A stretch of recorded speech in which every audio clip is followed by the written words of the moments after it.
Hey everyone, my name is Megan, and today I'll be doing a presentation on a suspect by the name of Ed Kemper. Today I'll be giving you guys reasoning on his life, giving reasons on why he was a serial killer, and the things that he did while he was out of jail. So first we'll start with a little bit of background knowledge. Background straight to it. Kemper is still alive. He is currently 72 years old and he is serving his time at the California Medical Facility in Jacksonville.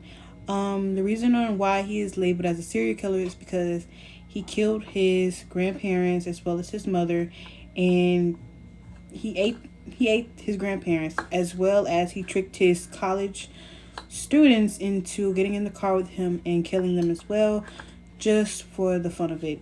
He enjoys killing people, and it all started at a very, very young age, which we will get into next. And with that, I want to talk about some family backgrounding. Kemper was born December 18th, 1948, in Burbank, California. He's the middle child of Carnell Kemper. His parents were now no longer married. They were divorced, separated in 1957. And this is basically when Kemper's whole it just started appearing. They started noticing behavior, started changing, started when his mother and his two sisters, and they all moved to Montana. Kemper had a difficult relationship with his mother due to the fact that she was an alcoholic. She was very crucial to him, and as that his mother, she had suspicion. She had suspicion that Kemper was dangerous. He could have been fatal to the sisters and her as well, and he could have harmed them in some type of way. So to try to stop and prevent that, she did force him to live in the basement, and not only did that make things worse, but it only made him want to kill even more. She kept him away from his sisters because she feared that he might put harms in their way. His mom goes by the name of Carnell Stage, and his sister's name is Alan Lee Kemper and Susan Houdon Kemper. As you guys can see by these pictures, this is what Kemper's look like, and a few of those are his suspects, as you guys can see on the screen in the bottom right corner. Kemper was a very dangerous person, and their parents' suspicion started at a very young age, which led to where Kemper is today.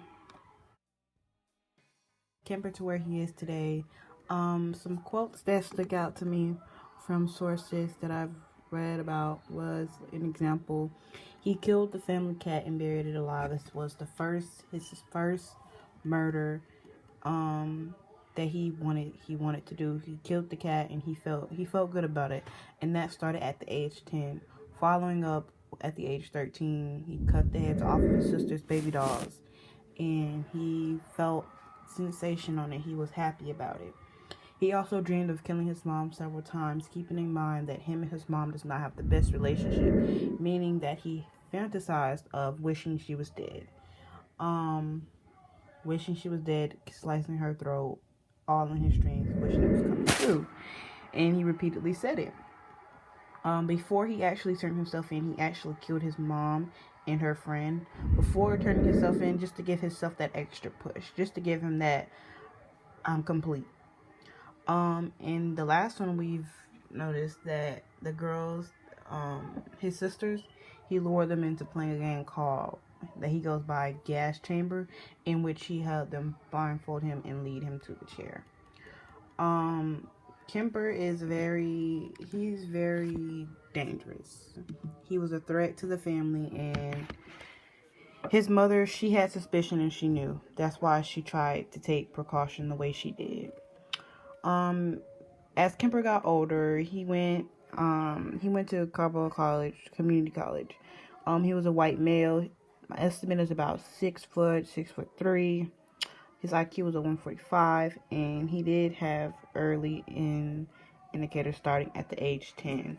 Like I said, when he said he killed the cat. He was not married. He didn't have any kids, no children, no family. He was never in the army. He never served time in the army, but his father, Muhammad Mal, did. He served time to serve the country. Kemper's job dealt with the Department of Transportation and gave him easy access to do the sick things that he loved and was obsessed to do. Some things on Kemper. He was diagnosed with the paranoid syndrome, meaning that paranoia schizophrenia, meaning that he has a personality disorder and characterized by a perspective pattern of unwarranted distrust and suspicion of others. There was no cure for this, just therapy. He didn't receive treatment, but he was released to his mother in 1969. And after that, after less than 5 years of confinement and treatment, his juvenile criminal record. The time span for his crimes was 1964 through 1973. The nature of his crimes included the woods, families, homes, places where he felt safe, alone, and secure about what he was doing. His victims started at a minimum of 10 victims. Some of them were including his grandparents and his parents. And I want to speak on his plan of killing. I don't believe Kemper's plan to kill was very, very smart. He didn't think it through.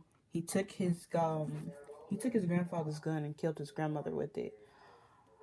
Now, that wasn't very smart. But when he also killed the two girls coming away from college, I feel as though that was very risky because he doesn't know who saw those girls going in there. He doesn't know that they could have saw car tracks. Not only, it's a likely chance that they would have thought if it was like his car, but that would have gave them some insight on what car. He doesn't know. Some of them could have dropped some gum. He could have dropped some gum. Some hair sheds every day. DNA is literally on anything. He was not careful because what if they would have planted something purposely to leave for help? He wasn't thinking about that. Weapons he used were only guns, knives, and forks in his hands. That's all. He knew all his victims personally, from friends to family to students and everything. He was caught in 1973, and then that's when he concluded with his serial killing because he was stopped in 1973. And that concludes on Ed Kemper, the serial killer.